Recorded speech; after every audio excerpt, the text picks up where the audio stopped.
Next topic is double angle formulae. So these formulas are derived from the basic compound angle formulas only.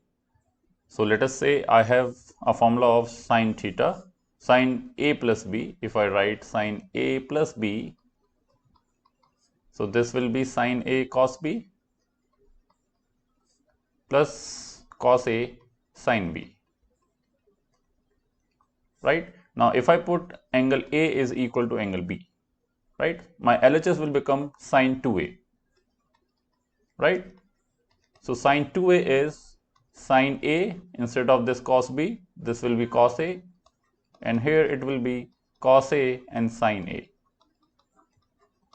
right? So I have this formula of sine 2A, which is 2 sine A cos A. Okay, so these double angle formulas are nothing but a special case of compound angle formulas, that we have to put angle A is equal to angle B. Okay, similarly you can derive the formula for cos 2A by knowing cos A plus B as cos A cos B plus it is not plus, if it is plus then we have minus sin A sin B. Okay, remember the formulas for cos A plus B.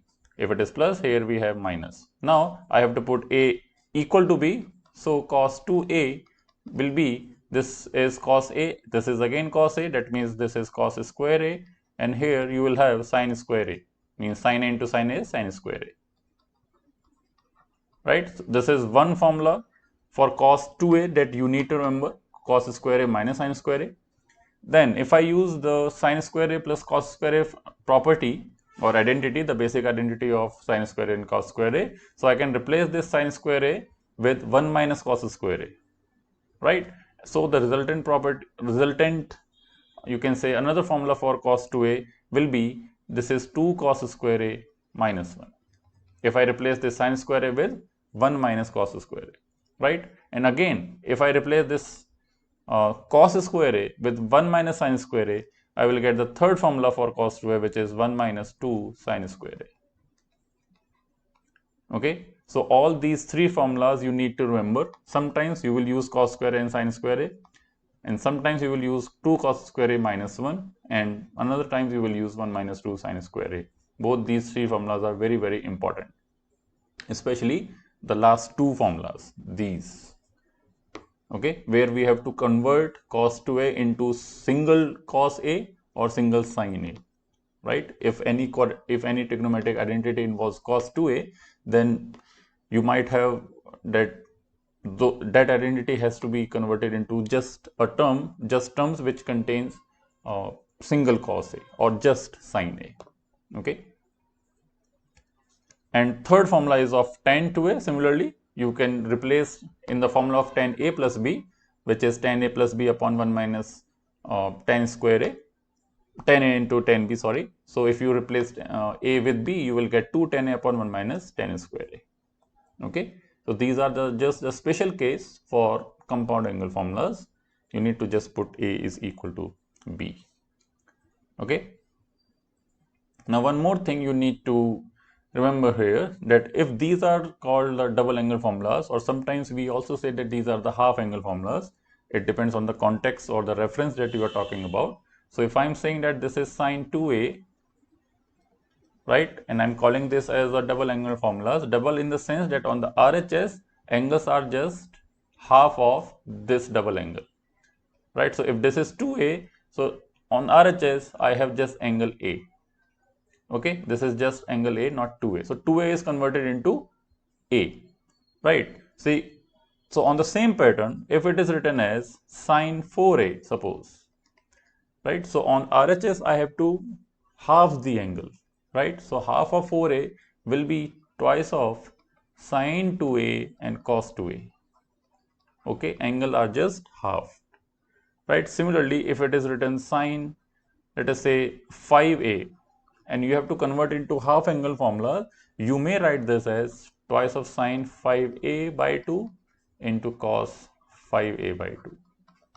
And same thing can be done in other two formulas also, means which involves cos 2A and tan 2A. For example, if it is cos 6a, you may replace this by cos square 3a minus sin square 3a, and other two formulas means 1 minus 2 sin square 3a or 2 cos square 3a minus 1. Okay, you just need to halve the angles. Whatever is the angle on the LHS, you may write half.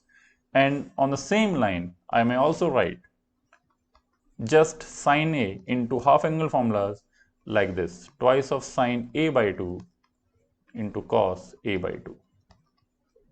Okay, these formulas are very important and much useful in proving some trigonometric identities, and more to that they are used in projectile motions. So these are the three basic uses of double angle formulas. That in projectile motion means that if you have thrown a ball like this, so the path that it will follow is called a projectile, and you have a curve which is a parabolic curve, right?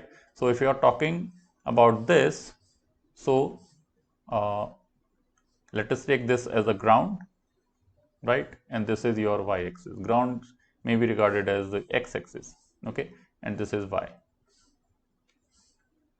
This is your y-axis, this is your x-axis, means this is your ground, right? And you have thrown a projectile in this direction with a velocity u, making an angle theta with the ground. So there are various formulas. We call this whole distance, means your initial position is at this ground and final position is this. So total distance, we call this as your range, and this is your maximum height that the projectile will attain in the air, denoted by capital H, and this is your initial velocity. Then we have final velocity and the time taken to reach the point here from point, let us say A to point B. Okay, meaning that there are various parameters that are involved in a projectile motion, and to find out the value of those parameters, or there are formulas of those parameters which involves double angles. Okay, so this double angle formula is used in solving some parameters or finding out some value of the parameters in projectile motion. Secondly, the second use of these double angle formulas are in calculus. If I have, let us say, if you know a little bit of calculus, if you differentiate sin 2a, you will get 2 cos 2a, right? But if you integrate sin square a, you won't get any, let us say, means, for example, if you integrate x square dx, you will get x cube over 3 plus some constant. But if you integrate sin square x dx, this integral is not equal to sin cube x upon 3. This I am telling now. I will explain why we cannot do this later on when we will do integration, right? Because these formulas are just for algebraic function. You remember x raised to the power n dx is always x raised to the power n plus 1 upon n plus 1, right? So this is just for x raised to power, not sin raised to power something. Okay, this is an algebraic function, this is not an algebraic function, right? But this is not the correct reason to explain that why we cannot cube this or apply the formula sin cube x upon 3, right? Reason I will tell you later on when we will do integration. So the correct method of integrating sin square dx is to convert the sin square x back into double angle formulas using the formula of cos 2a, which involves sin square. Okay, so converting this single formula into double formula, these are used in finding out the integral of some trigonometric functions. Okay, and obviously solving some equations which involve some double angles. Okay, for example, by first writing sin 3 theta as sin 2 theta plus theta, we have to express sin 3 theta in terms of sin theta. So this is again you can say fourth use of double angle formula, that we can even derive the formula for sin 3 theta only in terms of sin theta. Okay, means if you know the value of sin theta, you may find out the value of sin 3 theta. Okay, using this formula that we are going to derive. So how we can derive is derive the formula for sin theta. it says that we will first write sine 3 theta as summation of sine 2 theta plus theta. Okay. So sine A plus B is sine A cos B plus cos A sine B. Okay. Now here you will use double angle formulas. So sine 2A is 2 sine A cos A, right? And in the multiplication of it is cos A plus cos 2A. You will use which formula, because we have to express only in terms of sine theta. So there should not be any cos theta, there should not be any cos 2 theta, right? Only sine theta has to be there. So we will use, for cos 2a, we will use the formula of 1 minus 2 sine square a instead of 2 cos square a minus 1 or cos square a minus sine square a. Okay, so 1 minus 2 sine square a is cos 2a, and in the multiplication of it is sine a. Now how many cos a we have? We have cos square a, so 2 sine a cos square a, and here I have just sine a, I am opening up the bracket, minus 2 sine cube a. Now here there is only this term which is containing cos square a, so we need to get rid of this by using the basic identity of sine square a plus cos square a is equal to 1. So we will replace cos square a by 1 minus sine square a. So this is 2 sine a multiplied by 1 minus sine square a plus sine a minus 2 sine cube a. Okay. Now we have 2 sine a and this is sine a, so I am writing directly that I have total 3 sine a,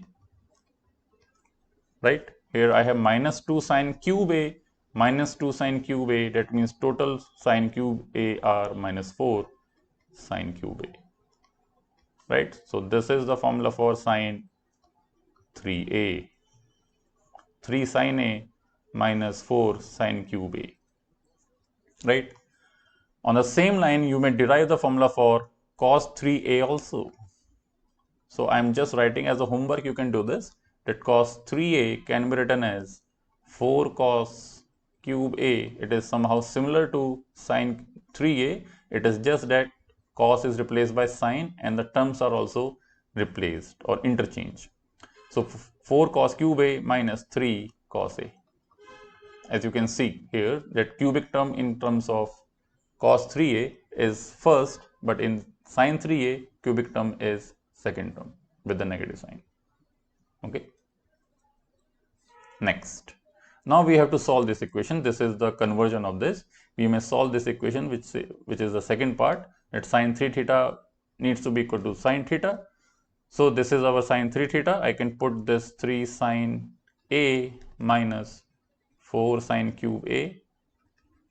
This is equal to sine a, right? That means 2 sine a, I can take out 2 sine a outside, right? This is 1 minus 2 sine square a.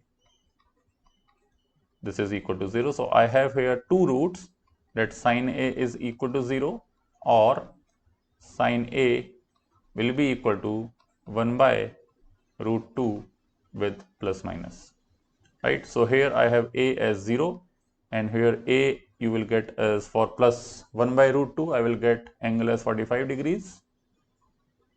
For minus 1 by root 2, I will have angle as in the third quadrant, means 215 degrees, and let us say for 0 to 2 pi it is asking. So for positive 1 by root 2 also I will have an angle in the second quadrant, which is 180 minus 45, 135, and the lastly in the fourth quadrant I have 360 minus 45 degrees, which is 315 degrees. So these are the 5 values of angle A which satisfy this equation. Fine. Okay. Next we have to prove the identity cos 4 theta plus 4 cos 2 theta equal to 8 cos 4 raised to power 4 theta minus 3. So here you will look, if you look very closely, here I have 4 theta in the LHS, I have 2 theta in the LHS, and in the RHS I have just only single theta. Okay, so the intuition is that first this 2 theta has to be converted into half angle because RHS isn't just single theta, and in this cos 4 theta we will use the double angle formula to make it in terms of cos 2 theta, and then again we will use half angle formula to convert that cos 2 theta into single cos theta. Okay, so here in cos 4 theta double angle will be used twice. Okay, and then we can solve this equation very easily. So let us do this. This is cos 4 theta plus 4 cos 2 theta.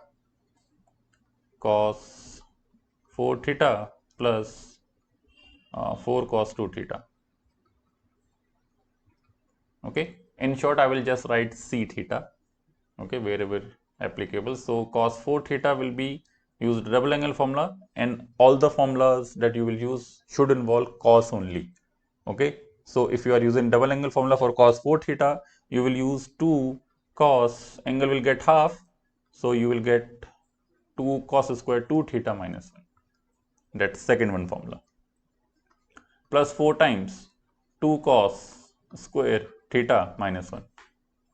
Okay, again this is 2 cos square 2 theta. You will again use the double angle formula, which is, you may write this as cos 2 theta whole square, okay, minus 1 plus 8 cos square theta minus 4 by opening the bracket.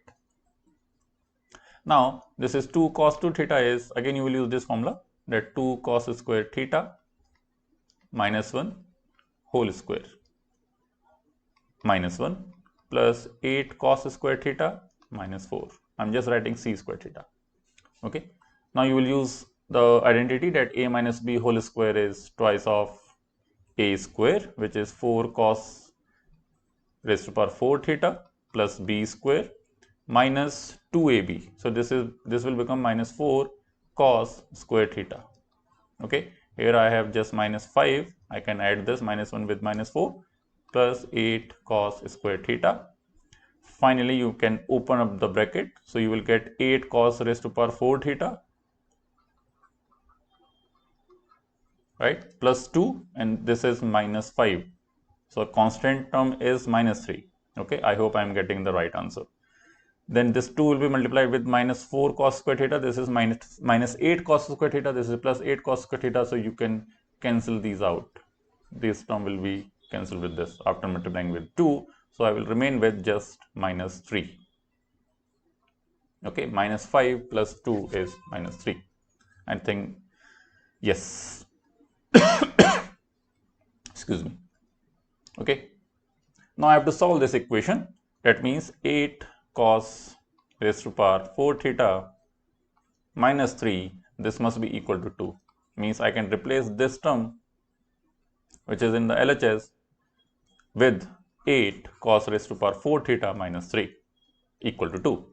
So 8 cos 4 theta is equal to 5.